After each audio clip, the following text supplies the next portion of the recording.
In 1990, we flew to Romania to adopt a baby. We found Lindsey, and she was only 2 weeks old. I can still remember that feeling, just holding Lindsey for the first time, thinking, now my dream is going to come true. I'll have one of those children. Before we left Romania, we had to make sure that she didn't have HIV.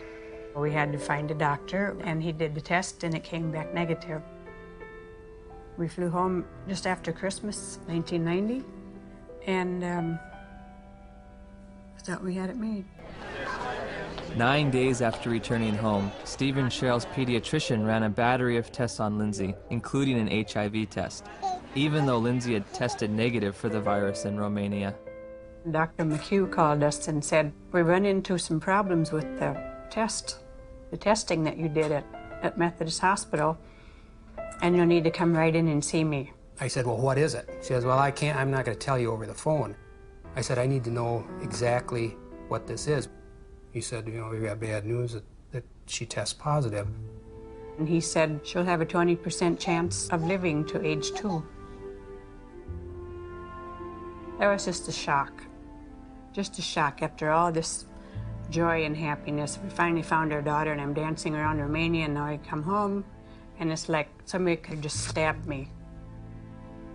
And then I had to call my mom, and that was the worst phone call I've ever had to make, because I even remember saying, that poor girl, she's just not gonna make it. In August of '92, my dad had just read his latest National Review, and there was an article in there about Peter Duesberg, a maverick cell biologist. He said he didn't think HIV caused AIDS. He said, I can't replicate this in my office. I can't get this virus to do anything. We thought, oh my gosh, my dad is really daydreaming.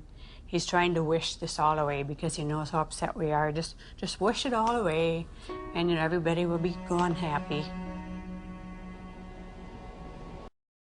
Taking Lindsey to a doctor at the Children's Medical Clinic, she gave us a prescription for retrovirus syrup, which is AZT.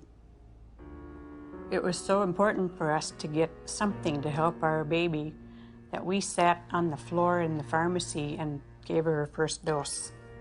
Shortly after Lindsey began AZT treatment, side effects began to emerge.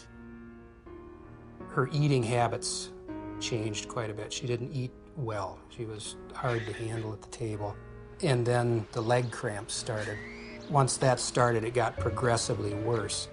She would just grab him and go, ow, you know, screaming in the middle of the night. Just like it was it wasn't an ache, it was like, must have been sharp pains. It's just made you feel sick to your stomach. Any drug active on HIV will be toxic because it's not 100% specific on the HIV enzymes.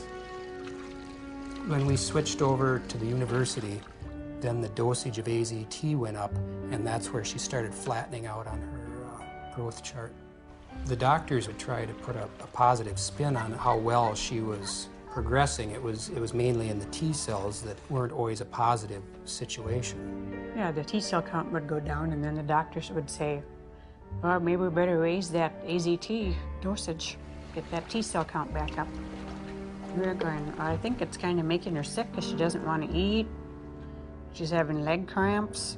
And they'd say, well, it's the HIV, and that's what it does. It's all part of the package.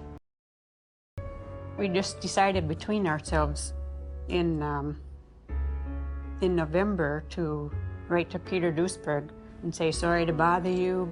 Are you for real? And if Lindsey were your daughter, what would you do? On November 11th, we got a big package, and he said, you must take your daughter off AZT immediately or she will die from it like Kimberly McGillis. The new generation of antiretroviral drugs are less toxic. They can be more tolerated. But for how long? I agree. We cannot give a treatment for life. It's not like insulin. You know, it's something which is toxic. Once we came to the conclusion that this was the drug that was causing this problem, irregardless of what the HIV was going to do, she was going to come off the drug no matter what. If taking her off the drugs meant that she could sleep through the night and be happy for 6 months, that would be worth it, rather than live in agony for 2 years or 12 months. After we took Lindsey off AZT, her weight did go up. Within a couple of days, the leg cramps went away. And her physical body seemed to be doing pretty well, but it was like she was disturbed. She was agitated very easily. Her lifespan changed all the time after she got to be 2 years old, and then she'd only live to be 5. When she got to be a little older, then they said, oh, she might live to be 7. Yep. I definitely wouldn't live into double digits, and that's just was our life then. Although Lindsey was on AZT for 22 months, she made a full recovery from the pernicious side effects.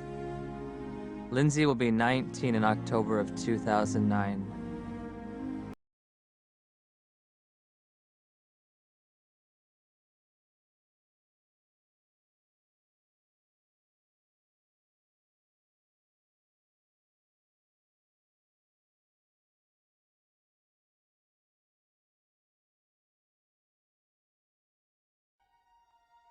Do you remember Ryan White? Ryan White was born a hemophiliac in 1971. He received numerous blood transfusions for his condition. In December of 1984, he tested positive for HIV, the virus scientists claimed caused AIDS. Ryan White began to take powerful and poisonous drugs to combat the virus, including a failed cancer drug known as AZT. Ryan White lived his life on the run, ostracized by friends and neighbors for his diagnosis. Ryan White never had a girlfriend. Ryan White never grew up and had a career, a home, and a family of his own. In 1990, at the age of 18, Ryan White died in a hospital bed. When he was buried, Ryan White was called a hero in the battle against AIDS. The only problem is, Ryan White did not die of AIDS. Ryan White was murdered.